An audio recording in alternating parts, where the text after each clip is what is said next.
Hello everyone, and welcome back to Miss Jonas English Home Language class. Today we are doing one Hamlet essay, and we are doing it properly on the essay on deception and disguise. And by the time this lesson is done, you are going to know exactly how to approach this topic, what the examiner is looking for, and how to write a good literature essay. But before we get into the essay, let me quickly remind you what this play is about, because you cannot write a good Hamlet essay if you are fuzzy on the story.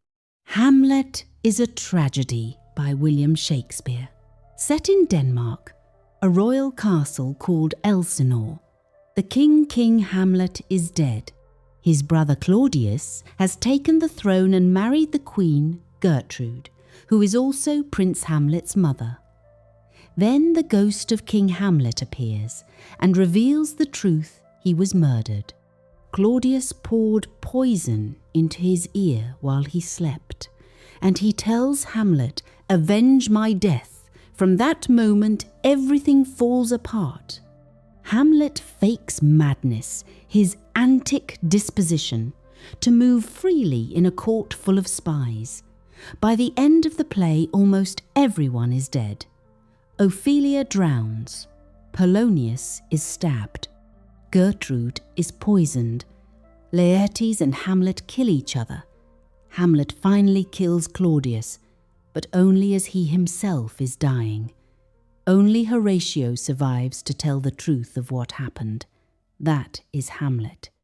A kingdom built on a lie, and the catastrophic price of that lie unravelling. The essay question reads: various characters in Hamlet use deception and disguise to achieve their goals. Critically discuss the above statement in relation to the play.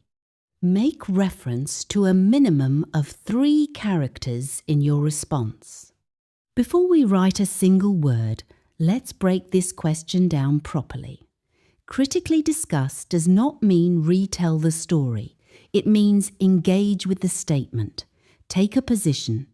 You are not summarizing, you are arguing, and the examiner must feel that argument from your very first sentence.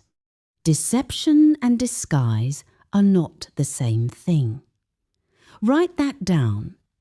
Deception is what you say and do to create a false impression in someone else's mind. Disguise is the mask you wear, the false version of yourself you perform for others. In Hamlet, almost every major character practices both. When you write about each character, ask yourself, what is their deception, what is their disguise, and what goal does it serve? Those 3 questions must be alive in every paragraph. A minimum of 3 characters means 3 characters, each with their own full paragraph, their own evidence, and their own connection back to the question. Choose characters whose deceptions serve different purposes. Claudius deceives to protect stolen power. Hamlet deceives to expose the truth. Polonius deceives to maintain personal influence. 3 different goals, 3 different masks. Before you write, plan those 3 names at the top of your page with 1 sentence each. What is their deception and what is their goal? That sentence becomes your topic sentence. An introduction? The introduction is like a roadmap. It tells the examiner what your essay will discuss and what position you are taking. Do not include too much detail or evidence here. Save that for the body paragraphs. Start by introducing the main idea of the question, deception and disguise. Then briefly introduce the characters you will discuss. In this essay, those characters are Claudius, Hamlet, and Polonius. Claudius uses deception to protect his power. Hamlet uses it to uncover the truth. And Polonius uses it to maintain influence at court. End your introduction with a clear argument that answers the question.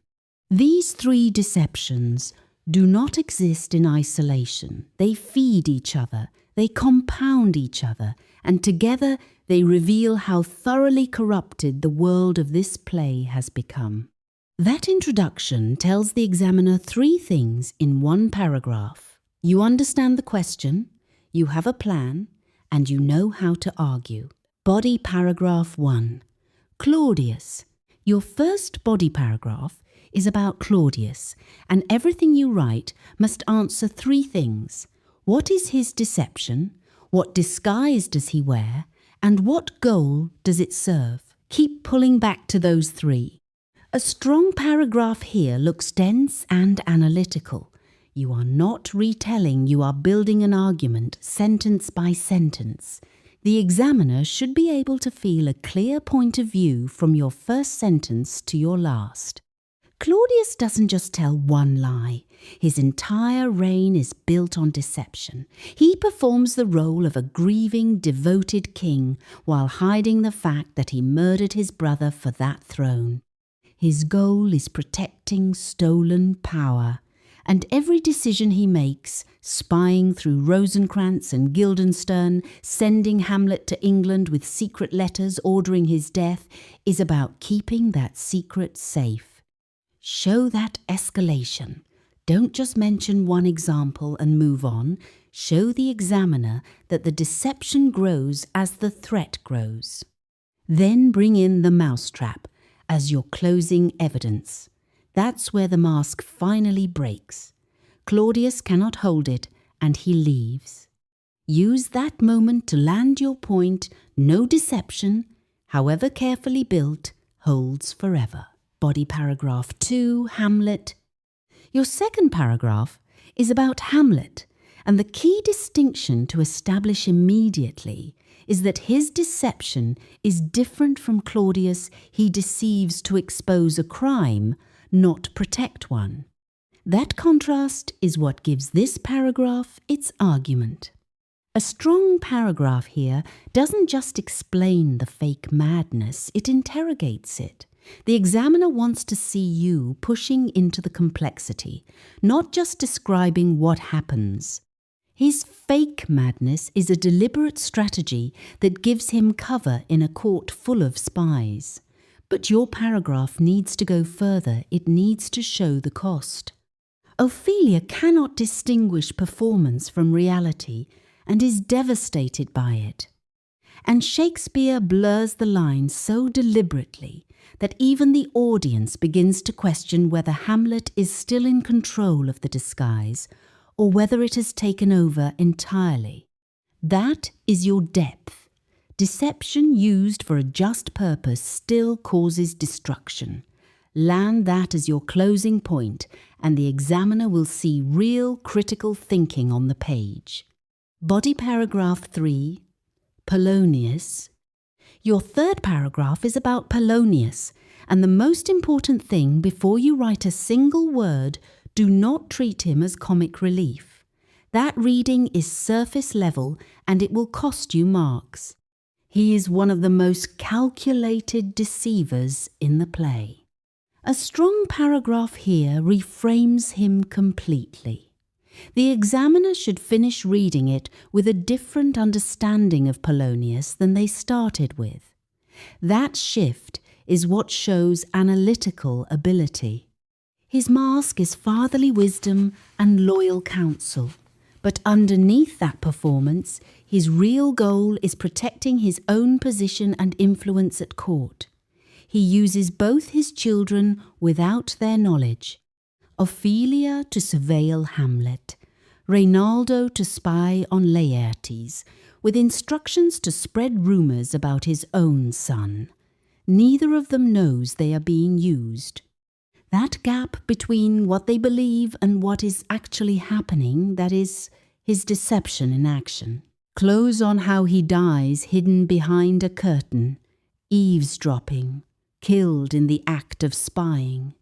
Shakespeare turns his method of deception into his fate.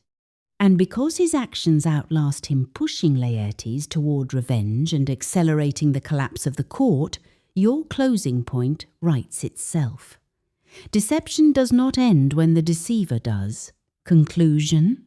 When concluding this essay, remember that the question is not only about deception and disguise, but also about the goals these characters hope to achieve through them.